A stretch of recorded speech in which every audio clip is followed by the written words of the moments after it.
Today I'll be drawing Rumi, Zoe, Mira. Yeah, Huntrix. Well, I mean Huntrix. So first up, it's Rumi. So Rumi is the main character in K-pop Demon Hunters.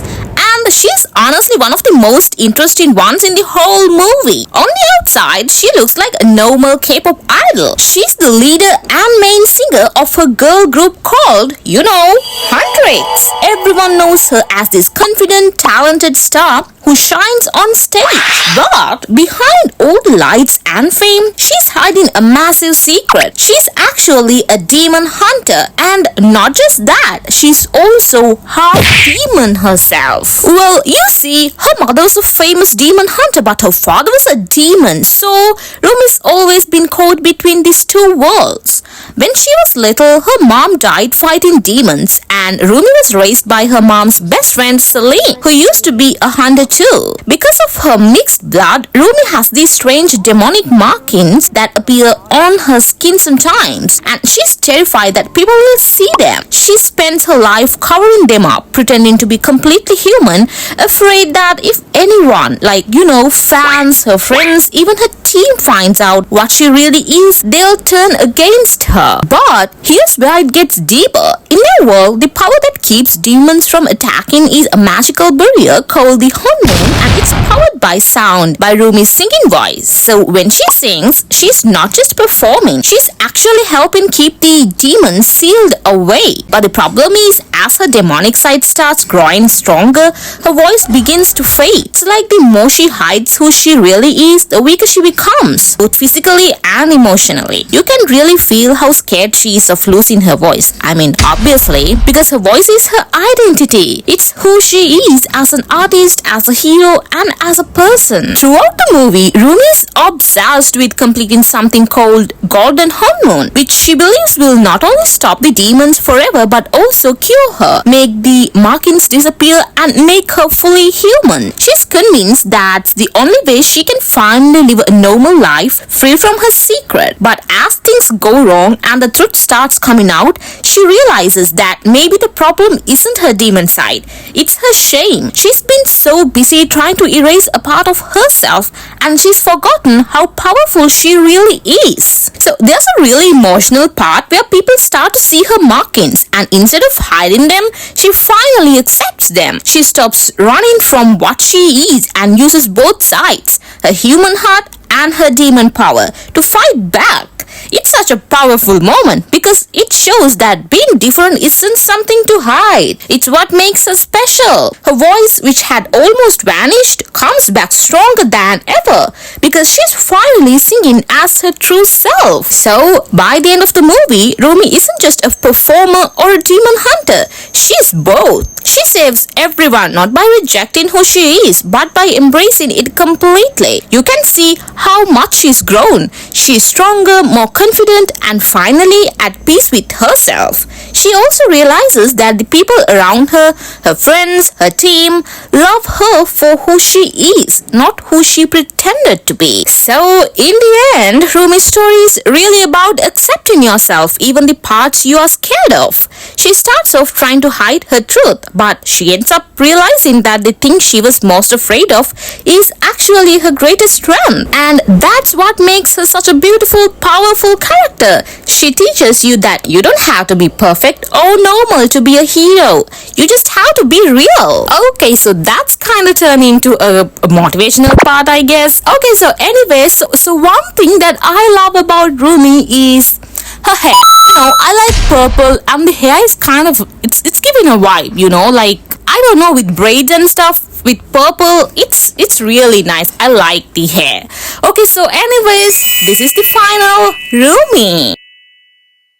Okay, so next, I'm gonna draw Mira. Okay, so let's talk about Mira. So when you first see Mira, you catch that spark in her eyes. She's the dancer, the visual, the choreographer of Huntrix. She moves like someone who's practiced, until every muscle and tendon remembers the beat before her mind does. There's grace, there's power, and there's a kind of sharpness in posture, in expression that says she's used to being observed, judged, expected to perform, expected to comply. So Meera wasn't born into this world lightly. She's from a wealthy traditional family where expectations were heavy around her shoulders. Expectations of behavior, of success, of fitting a mold. But even as a kid, something in Meera resisted that mold. She became the black sheep, the one family whispered about. She tested rules. She pushed back, but she also carried the weight of knowing she didn't exactly belong, and that created this core in her that both aches and burns. She chose to step away from the comfort, from what others wanted from her, to carve a path that she believed in, one where she could move on her own terms. But being free is messy. Meera's personality, blunt, sarcastic, unfiltered, is both her shield and her weapon. She doesn't shy away from truth, even when it hurts more to tell it than to pretend. When things go sideways in the group, when Rumi makes choices she can't understand, when fear or betrayal or secrets creep in, Meera is the one who asks the hard questions. She picks apart the lies on the silence. She can't always soften, but one thing you see, she cares deeply.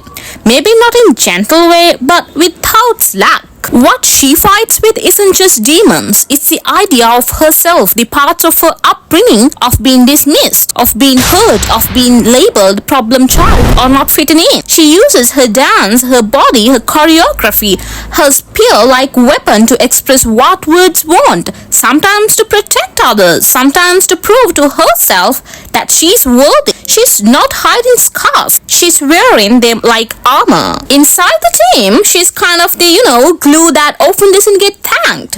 When the group is performing, she's precise, disciplined.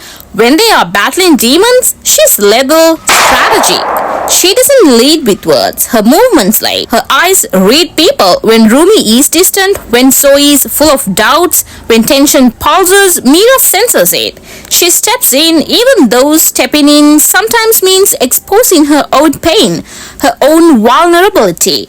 She doesn't want pity or attention, but she does want connection. She does want to be seen. You also catch this contrast. The outside Meera, the visually perfect, the fierce idol, the dancer everybody admires. And the inside Meera, who wonders about belonging, about love, about what she gave up. She questions loyalty, what it means to protect people, whether she is strong enough when secrets are revealed, especially when Rumi's true heritage comes into focus, or when demons and humans blur lines Meera believed were clear. But what moves me most is that she doesn't become someone else when things break. She endures even when betrayed, even when her beliefs shake, when everything around her threatens to collapse. Externally with demons, internally with secrets and fears, she stands, she fights, she protects. And even when she's cold on the surface, there's a core inside her that burns with love for her friends, even when she's scared. Meera is powerful, yes, but the powerful part doesn't come from not feeling, it comes from choosing to keep moving forward while feeling everything. If you met her, she might push you away at first. She might push you she might cross her arms, shoot you a sarcastic look. But if you stay, if you show up, you would see this warmth, this loyalty, and there's this fierce loyalty, not born of demand, but of love. And here we go, Meera.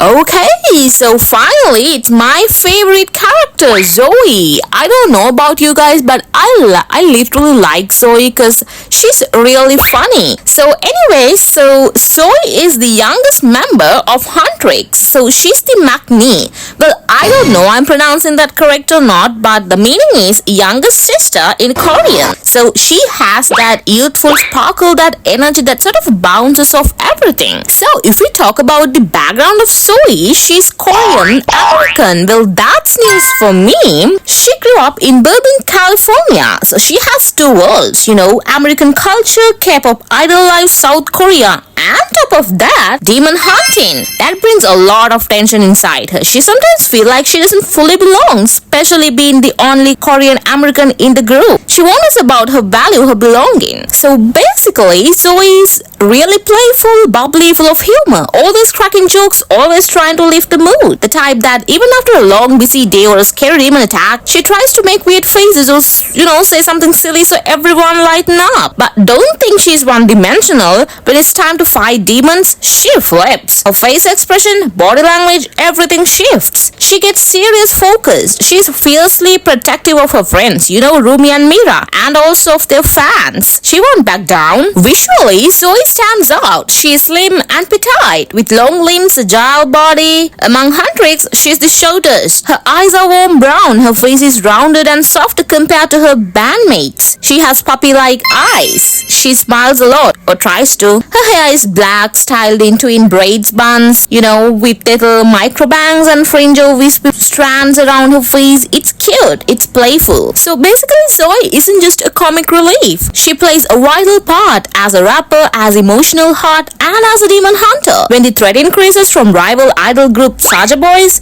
who are secretly demons, and from the weakening Hanmon, Zoe helps fight in with her twin daggers, the Shinkai blades. In close combat, throwing knives, channeling spirit magic through them. Her agility, her creativity, her courage get tested. She also has a navigate personal conflict inside the group, worries about Rumi and also balancing fame, performance demands, fear of loss of identity. She hits that moment when she is overwhelmed, being in the bathhouse during the group's hiatus, vulnerable when she cries, when she wonders if her contribution even matters. So just like that, that's it, and here you go, Zoe. So I hope you guys enjoyed this video, and next video is gonna be kinda interesting. So let's see from the next video. Bye.